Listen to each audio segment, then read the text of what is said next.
बुद्धि की खेती। एक बार बादशाह अकबर ने बीरबल की बुद्धि की परीक्षा लेनी चाही। उन्होंने बीरबल से पूछा, बीरबल, क्या बुद्धि की खेती की जा सकती है? बीरबल कुछ सोचते हुए बोला, जी हुजूर, जरूर की जा सकती है। यह सुनकर अकबर बोले, तो ठीक है, तुम बुद्धि की खेती करो और उसका फल हमें उपहार में दो। बीरबल बोले, जैसा जहाँपनाह का हुक्म। मैं जल्दी ही बुद्धि की खेती करके उसका पहला फल आपको भेंट करूँगा। सभी दरबारी अकबर और बीरबल की बातें सुन रहे थे। वे हैरान थे कि बीरबल बुद्धि की खेती कैसे करेंगे और कैसे बुद्धि का फल बादशाह को भेंट करेंगे। दरबार के समाप्त होने पर बीरबल सीधे राजमाली के पास जा पहुँचे और बोले, माली, राज उद्यान में कद्दू की बेलों पर क्या कद्दू आ रहे हैं? माली बोला, हुजूर, आ तो रहे हैं, पर अभी वे आलू टमाटर जितने ही छोटे हैं।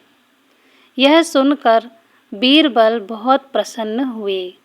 उन्होंने माली के कान में कुछ कहा। फिर वे अकबर के पास गए और बोले, जहाँपनाह, मैंने बुद्धि की खेती शुरू कर दी है। मैं कुछ दिनों में आपको बुद्धि का पहला फल भेंट कर दूंगा। कुछ दिनों के बाद बीरबल राज उद्यान में फिर गए। वहाँ माली ने छोटे छोटे कद्दुओं को घड़े के अंदर डाल रखा था। यह देखकर बीरबल वापस लौट आए। उधर कद्दू मटकों में ही बड़े होने लगे। कुछ दिनों बाद कद्दू इतने बड़े हो गए कि पूरे मटकों में समा गए। अब उन्हें मटकों को तोड़े बिना नहीं निकाला जा सकता था। यह देखकर बीरबल ने सारे कद्दू मटकों सहित कटवा लिए और अकबर के पास संदेश भिजवाया कि कल सुबह मैं बुद्धि का पहला फल लेकर दरबार में आ रहा हूँ।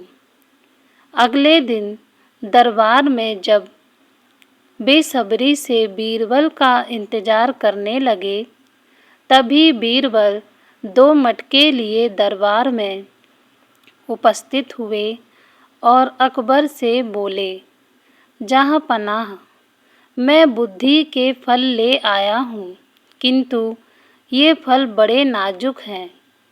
याद रहे, इन मटकों में से फल निकालते समय ना तो बुद्धि का फल कटे और ना ही मटके फूटें। यह सुनकर बादशाह हैरान रह गए। उन्होंने मटके में झांक कर देखा तो वे बहुत हंसे। वे बीरबल की बुद्धिमानी से बहुत प्रसन्न हुए। सभी दरबारी भी बीरबल की प्रशंसा करने लगे। अतः बुद्धि बल के सहारे असंभव को भी संभव किया जा सकता है। बुद्धि की कहीं खेती नहीं होती, पर बीरबल ने अपनी बुद्धि चातुर्य से यह भी कर दिखाई। दोस्तों, कहानी पसंद आई हो तो इसे लाइक और शेयर ज़रूर करें और मेरे चैनल को सब्सक्राइब करना ना भूलें। आप सभी का धन्यवाद।